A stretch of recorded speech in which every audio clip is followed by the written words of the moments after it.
Thank you, everyone. My name is Wayne Jones. I'm a senior software engineer at Capital One and an inspiring developer advocate. Have over 12 years of experience as a software developer, and I'm an advocate for making accessibility a priority in the web development process. Now, let me talk to you why accessibility is important. Did you know that according to the CDC, 1 in 4 adults in the US live with a disability?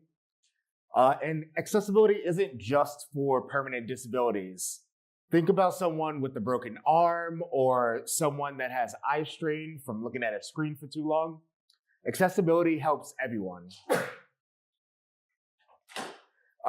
Having an inaccessible website excludes people just as much as a physical location that has steps at an entrance. In a way, excluding a person digitally is in a way a form of discrimination.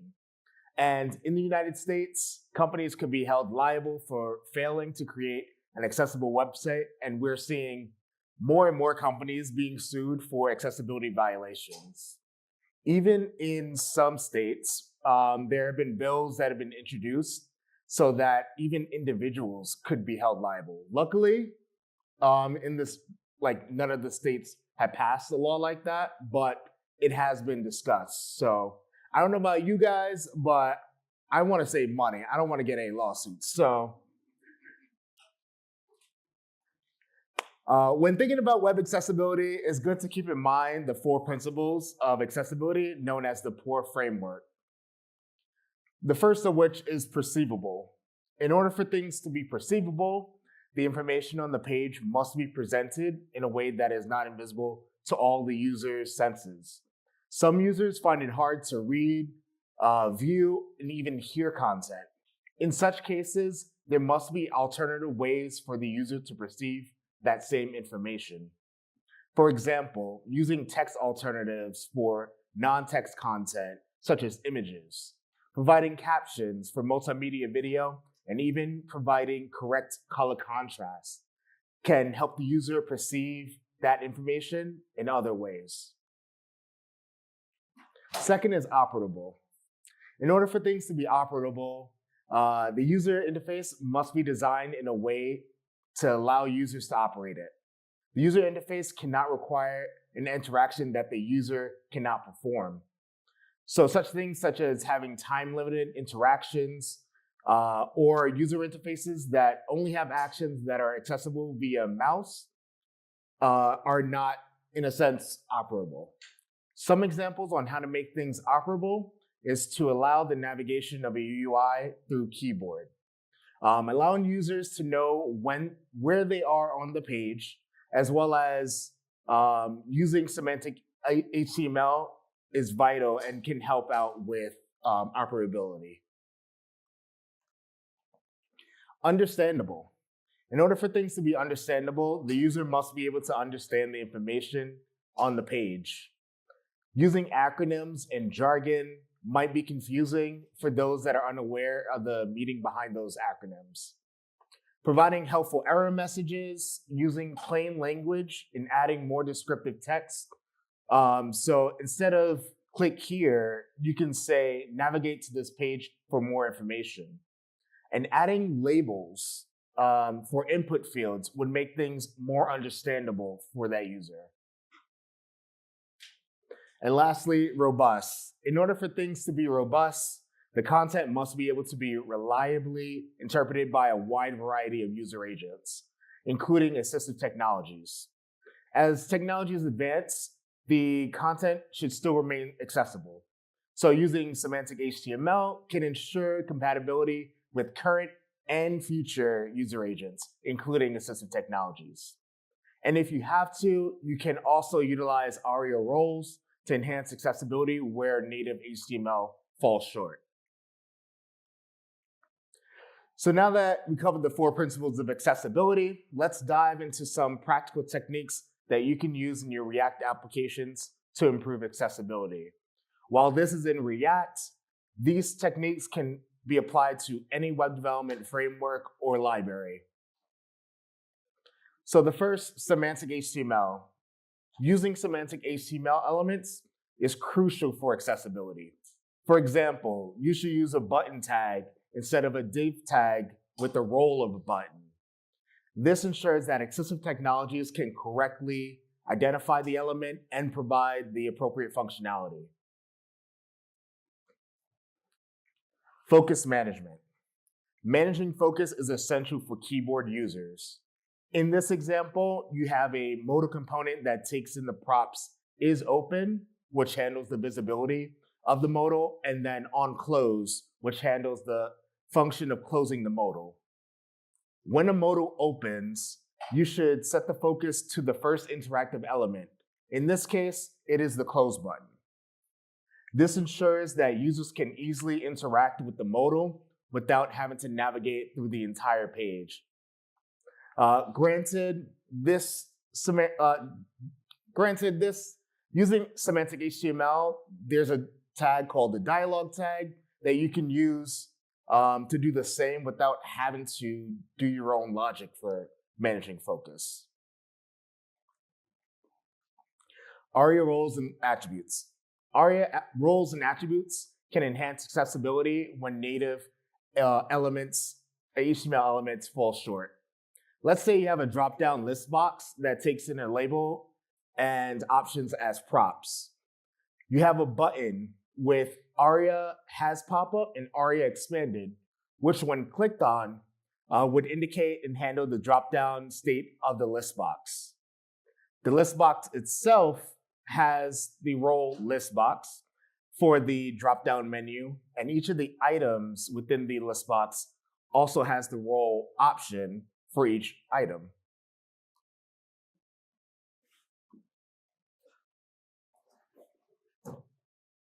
Keyboard navigation.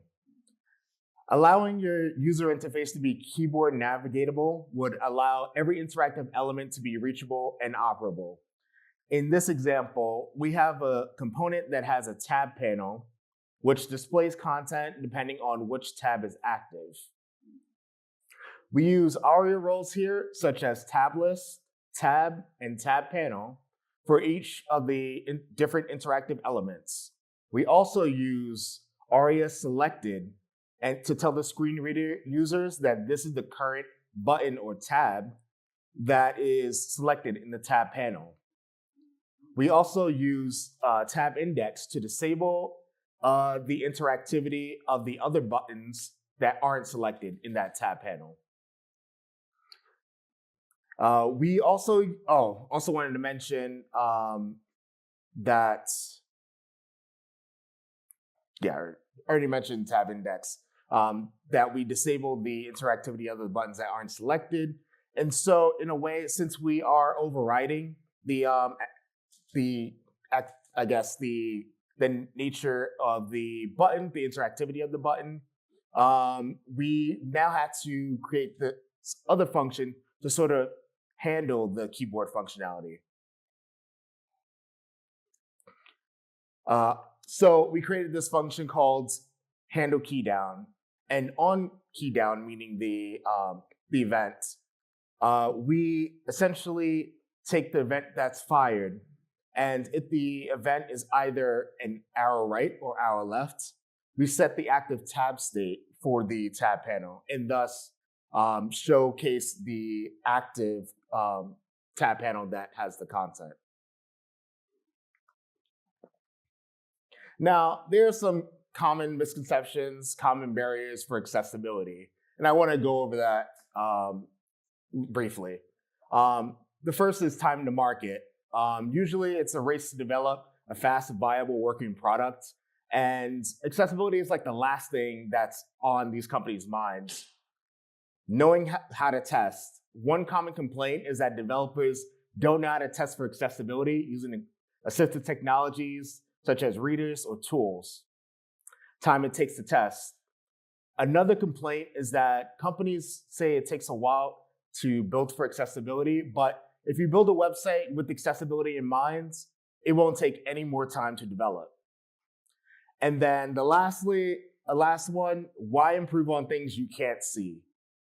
Just because you can't visually see the changes doesn't mean it wouldn't impact the web experience for others. My motto for this is that, my overall life motto is that we are all just temporarily abled, meaning everybody gets old, everybody will eventually have to use these technologies. So why not just build a website with accessibility in mind and also learn how to use the tools in the process? Yeah, here's some accessibility testing tools that I utilize, but while automated tools and linters can catch some accessibility issues, they cannot catch everything. It's important to also conduct manual testing when using screen readers and keyboard navigation to ensure a fully accessible experience. Now, advocating for accessibility. So when it comes to advocating for accessibility, there are three different things, and I'm sort of going to break it down. The first is you building the business case. Make sure that like when building that business case that you're basically pitching the fact that with accessibility, you're able to expand that market reach. Think of that as like you're opening up your application or product to a whole different market of users, such as, let's say, for example, aging population. This also, a good thing to sort of recommend is that it reduces the risk of legal action. And it also demonstrates commitment to inclusivity and corporate social responsibility. Aligning accessibility with business goals. So in some ways you have to sort of frame frame this in a way where the business goals match sort of your accessibility, like, I don't know. I was gonna say like, you sort of have to like sort of align your business goals with accessibility. Otherwise, like otherwise you wouldn't have like business buy-in. So if you could tie that to sort of like a metric, such as like increasing customer satisfaction by improving the app usability through keyboard navigation, through other methods, that sort of builds up a case when it comes to pitching for accessibility. And then lastly, start small. You don't want a big, huge PR with thousands of lines of like trying to fix accessibility issues. Start small. Start with a small component. And then also what helps is you share wins with your team in order to build momentum. So that's sort of like I guess my ways I would advocate for accessibility. Now let me talk to you about an accessibility success story.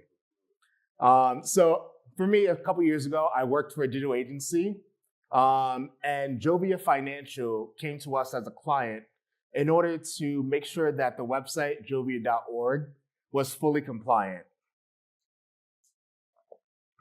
Their website was full of accessibility issues, but one area in particular that was the most hard to deal with was the navigational menu. The problem. So Jovia website, their CSS was built on Foundation CSS version 6.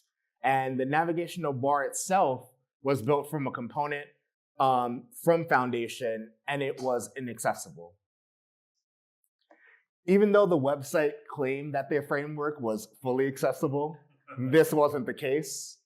I had went on GitHub to see if other people were like aware of this accessibility issue, and guess what I found? This is what I found was a GitHub issue that was 4 years old at the time. And the maintainer was made aware of this accessibility issue after a lengthy explanation of why it was inaccessible. Unfortunately, the maintainers were firm in claiming that the menu was technically correct and that the actual fix wouldn't be a priority until version 7 of Foundation. So the solution. So I had 3 different options to work with. The first was either wait for Foundation version 7 to come out. 2, fork Foundation version 6 and implement the fix myself. Or 3, scrap the foundation menu and create the mega menu from scratch. So let me break it down like these 3 different options and sort of like the different caveats I had with each of those options. The first option, waiting for Foundation version 7. So since this was a 4-year-old issue, and it seemed like the Foundation version 7 was nowhere close to being released, it wasn't even like on a roadmap. Spoiler alert, 8 years later, and Foundation is still on version 6, and it's barely maintained. So that was a non-starter. So the second option, forking Foundation.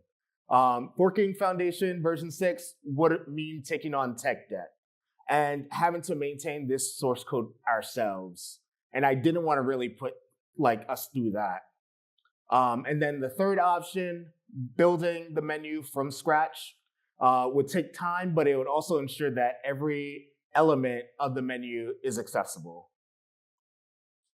And so the outcome, we ended up going with option 3 to build the mega menu from scratch.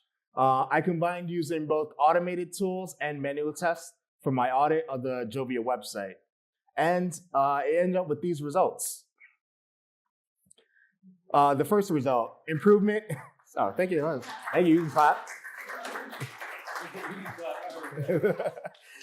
The first result was we had an improvement in accessibility scores in Lighthouse. It passed WCAG, or Web Content Accessibility Guidelines standards. We achieved a AA standard for that website. Number 2, scalability. This allowed the ability in the future, if Jovia wanted to completely move away from Foundation and take this navigational component UI with them. And then 3, business goals were aligned with tech and product goals, and it reduced the liability of Jovia from website accessibility related lawsuits. So, key takeaways, what I want you to take away from this talk. Once I mentioned, start small, pilot a high impact flow or component, measure and share your wins to build momentum with your team. Combine automated with manual screen reader and keyboard audits, invest in reusable, accessible components, and lightweight process changes for lasting impact. And then, of course, the last thing, accessibility has both a moral and a business win. Inclusive products reach more customers and reduce risk. So my call to action to you guys, hopefully when you go back home after the conference, definitely like look into like the project that you worked on. If it's a website, pick a small component and essentially do some audits when it comes to like manual and automated testing for accessibility. See if your component is accessible, and then if it's not accessible, then basically implement a fix for that. And so that's my call to action, you guys. And then let's collaborate to make accessibility a priority in every project. Thank you. Yeah!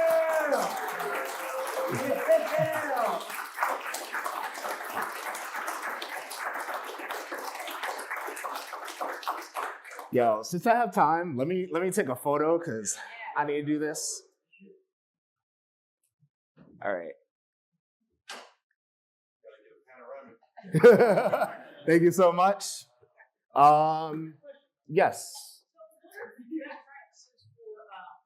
Not hiding things from screen readers. So I have a specific problem in history of code. We have a panel, we have an extension basically. We have to narrow it. And so in the chat area down the bottom, we have to take icons. So I'm discovering SRO. Yeah. Is that the best thing to use, or is there something better? More best practice. I'm not a React developer. So. Oh yeah. Like for me, there's someone calling me for some reason. I don't know. Live talk. Anyways. Yeah, I know. It's crazy. So yeah, the best option would be to utilize like screen reader only classes that makes it invisible to the visible user, but it allows the screen reader to access that element. Yeah. Is it pretty much a one-to-one replacement? I mean, functionality goes away. Mm-hmm. The Correct. Yeah, that's correct. Yeah. And are there a whole class of SR classes in? I think it's in. I'm not listening at all. I'm like fixing this stuff, and I'm like trying to figure out what I need to do. So Yeah, I think and I guess someone can correct me if I'm wrong, but I believe Tailwind has an SR only class. So I would utilize that as a replacement. SR dash XXX in Tailwind to go look at to see other places that we might improve. Well, I'm not fully aware of that, but yeah, that's it. Maybe we have like time for one more question. We got 5 minutes. Okay. Yes. So I saw at the top you mentioned the use of ARIA menu roles and how they were misused, and I literally had this exact problem last week. So we had like a drop down that was using the ARIA menu role for site navigation. It should have been like Explorer or something else. So my question to you is, like what accessibility tools did you use? Did you use like a tool to find that it was using the wrong pattern, or is it one of the tools mentioned up in the presentation? Yeah.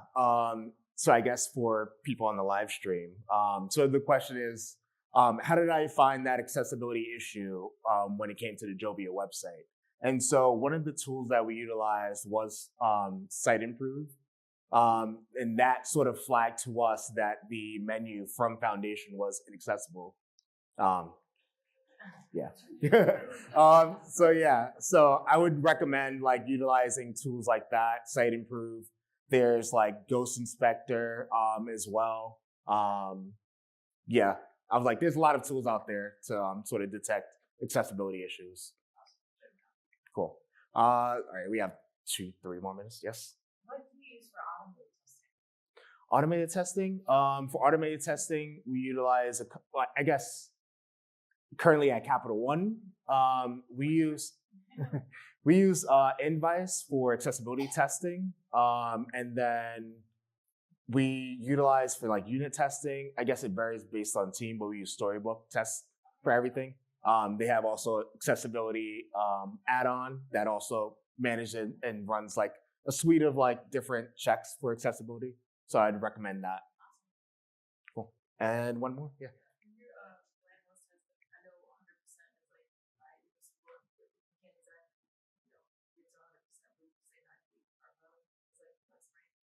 Yeah, like my whole thing is like, I guess, again, answering the question, if you can't reach 100 on the Lighthouse accessibility score, having some accessibility is better than no accessibility. So if your score is like a 90, that's good enough.